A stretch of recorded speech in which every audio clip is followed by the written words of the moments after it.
Imagine a colossal 15-foot tidal wave, not of seawater, but of a thick, syrupy, dark brown liquid. Imagine it racing through a crowded city street at an estimated 35 miles per hour, smashing elevated trains off their tracks, leveling a firehouse, and crushing everything, human and animal, in its path. Then, imagine that this monstrous wave was made entirely of molasses. This is not a scene from a strange, forgotten horror movie. This is the absolutely true, astonishing, and nearly unbelievable story of the Great Molasses Flood, a disaster that remains one of the most bizarre and tragic industrial accidents in American history. It happened in the heart of Boston's North End, a bustling, immigrant-rich neighborhood on a seemingly ordinary Wednesday afternoon in January 1919. The world had just emerged from the shadow of the Great War, and the citizens of Boston were focused on the future. They were utterly unprepared for the sticky, sweet, and suffocating death that was about to erupt upon them. Part 1. The Sweet Engine of War. To understand the immense scale of the catastrophe, one must first understand the industrial demand that created the conditions for it. The Great War had recently concluded, but the machinery of war production had left its monstrous footprints everywhere. The key culprit in this story was the USIA Industrial Alcohol Company, which owned a massive storage tank on the waterfront of Commercial Street near Copp's Hill and the North End Park. The USIA didn't use molasses to bake gingerbread or sweeten tea. They needed it to make industrial alcohol, a crucial component in the manufacture of munitions. Molasses, the dark, viscous byproduct of refining sugarcane, was a cheap, efficient, and readily available fermentable sugar. During the war, the demand for this industrial-grade alcohol, for explosives, solvents, and fuel, skyrocketed. This vast 50-foot tall, 90-foot wide tank was simply the pantry for a massive distillation plant in Cambridge, Massachusetts. It was a utilitarian monument to wartime necessity, holding up to 2.5 million gallons of raw, thick syrup. The tank itself was a disaster waiting to happen, a testament to greed, negligence, and a callous disregard for human life. In the summer of 1915, the tank was hastily constructed by the Purity Distilling Company, a subsidiary of USIA. The chief engineer, Arthur Gell, was an accountant by trade, not an engineer. He had no practical experience in building such a massive structure designed to hold 13 tons of shifting, fermenting liquid. The construction crew, under intense pressure to finish quickly and cheaply, skipped critical safety steps. The steel used for the walls was too thin, and the blueprints called for a single layer of steel sheets where engineers later testified 2 would have been necessary. Most damningly, Gell never had the tank pressure tested with water, a standard procedure for large storage vessels. He simply filled it with molasses. The warning signs were immediate and stark. Almost from the moment it was filled, the tank began to leak. The residents of the North End, a vibrant community largely consisting of Italian and Irish immigrants, soon noticed the constant seepage. Molasses oozed from the seams of the tank's steel plates, running down the exterior walls and pooling at the base. Children would gather with cups to collect the sweet, dripping syrup.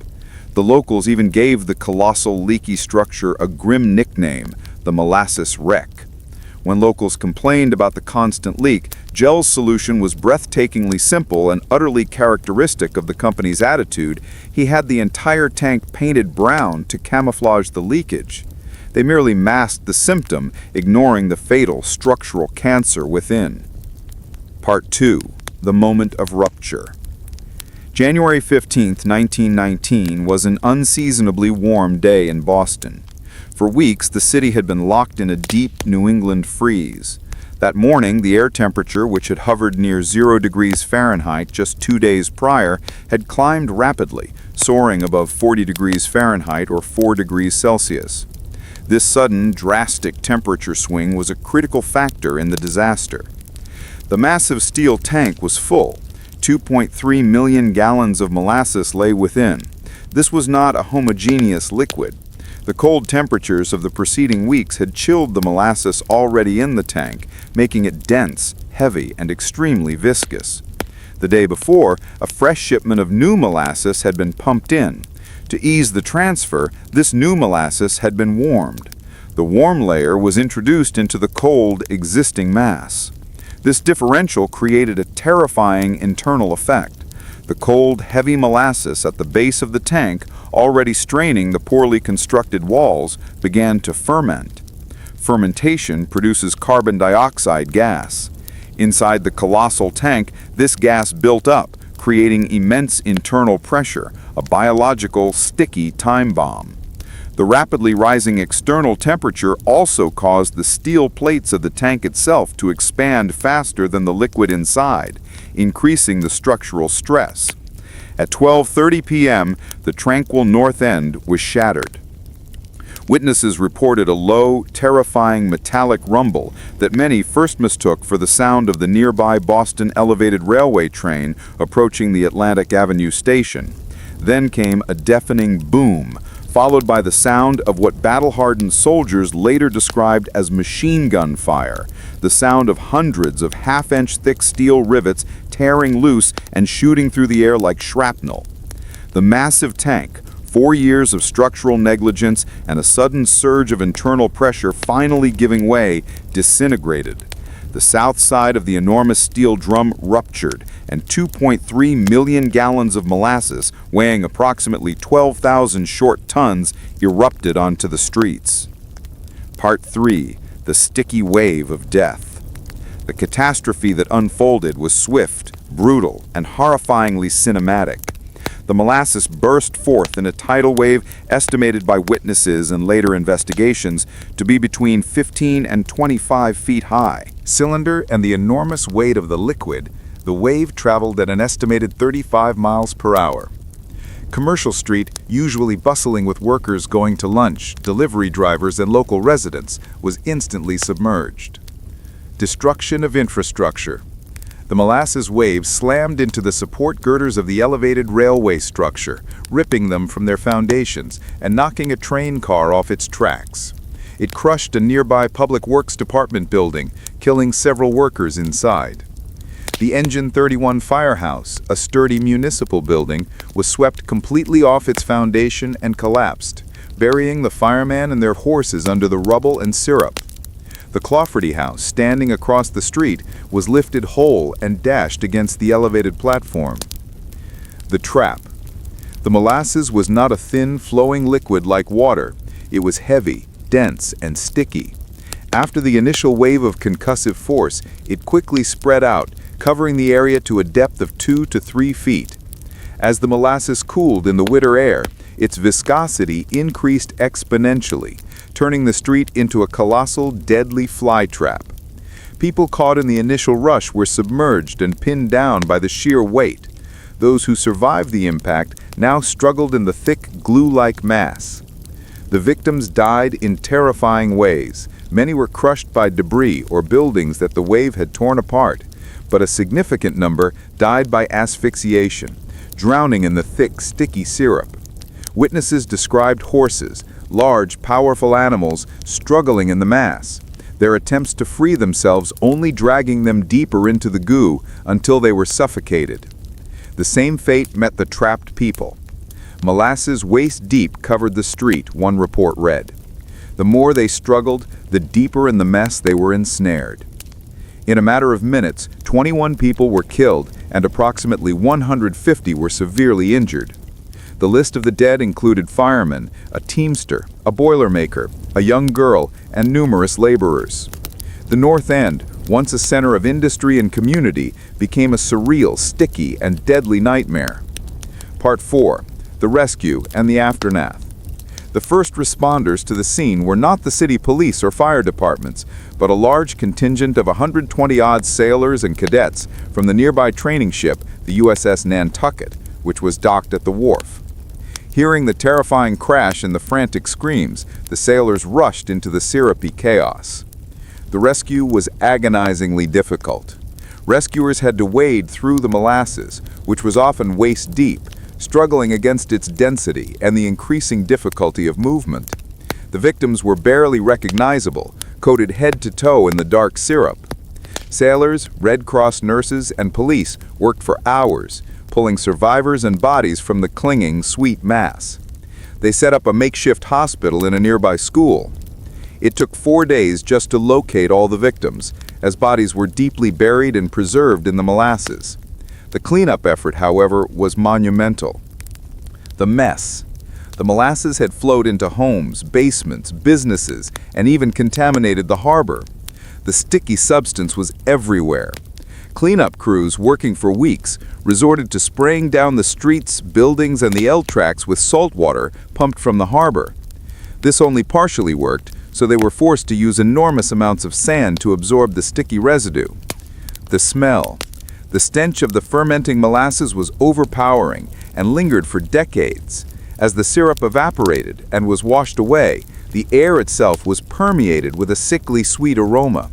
For years afterward, Bostonians claimed that on hot summer days, they could still detect the ghost of the disaster, the unmistakable, heavy, sweet smell of death. The legal fight. The catastrophe immediately transitioned from a physical disaster to an unprecedented legal battle. The USIA, desperate to avoid responsibility, first tried to argue that the tank had been sabotaged by anarchists. This claim was an attempt to exploit the anti-immigrant and anti-radical sentiment of the post-war era, particularly targeting the North End's Italian immigrant population. The victims and their families filed over 125 lawsuits against USIA.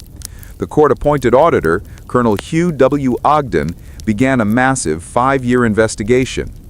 He painstakingly reviewed the tank's blueprints, construction records, and interviewed hundreds of witnesses. In 1925, Ogden delivered his verdict. The tank collapsed due to structural failure caused by USIA's negligence. The company had built a structurally unsound tank, ignored all warning signs and leaks, and failed to test it. The anarchist defense was thoroughly discredited. USIA was held liable and eventually paid out $628,000, the equivalent of over $11 million today, in out-of-court settlements to the victims and their families. Part 5. The Legacy of the Sweet Disaster. The Great Molasses Flood, often reduced to a bizarre, darkly humorous footnote in history, had profound and lasting consequences for the United States. 1. The birth of modern engineering standards. The legal case was a landmark in American jurisprudence. For the first time, a corporation was forced to assume responsibility for the actions of its engineers and executives in a large-scale industrial accident. The most significant legacy of the flood was the radical change it forced in civil engineering and building codes. Before 1919, many cities had no regulations requiring independent professional sign-offs. The molasses flood directly led to the adoption of specific, stringent requirements for structural calculations, material inspection, and stress testing for large construction projects across Massachusetts and eventually the rest of the country. The disaster forced American industry to prioritize public safety over wartime speed and corporate greed. 2. A lesson in physics and flow. The disaster has since become a fascinating case study for physicists. Why was the molasses so fast and so deadly? In 2014, a Harvard research team conducted a study explaining the fluid dynamics of the event. They concluded that the speed was due to the sudden burst from the tank, which provided the enormous hydrostatic pressure. The deadliness, however, was determined by the temperature. The warm January day was cold enough to rapidly cool the wave as it spread out. Molasses, as a non-Newtonian fluid, becomes dramatically more viscous as its temperature drops. As the wave dissipated, the molasses quickly transitioned from a high-velocity flow into an extremely heavy, glue-like solid that trapped and suffocated its victims. The physics of the sugary mass created the perfect combination of crushing force followed by immovable entrapment. 3. The forgotten victims.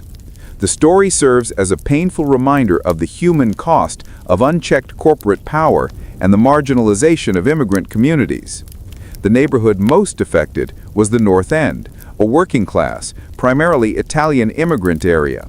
Had the tank been located in a wealthier part of the city, one wonders if the structural flaws would have been ignored for so long, or if the USIA would have been so quick to blame anarchists. The victims were the laborers, the children, and the hardworking residents whose lives were deemed expendable by a distant corporation. The Great Molasses Flood stands as a singular monument to an impossible tragedy. The day a common household ingredient became a force of nature, a bizarre weapon that brought a massive, destructive war to the streets of a major American city. It taught a harsh lesson that even the sweetest of substances, when handled with negligence and arrogance, can deliver the most bitter of ends.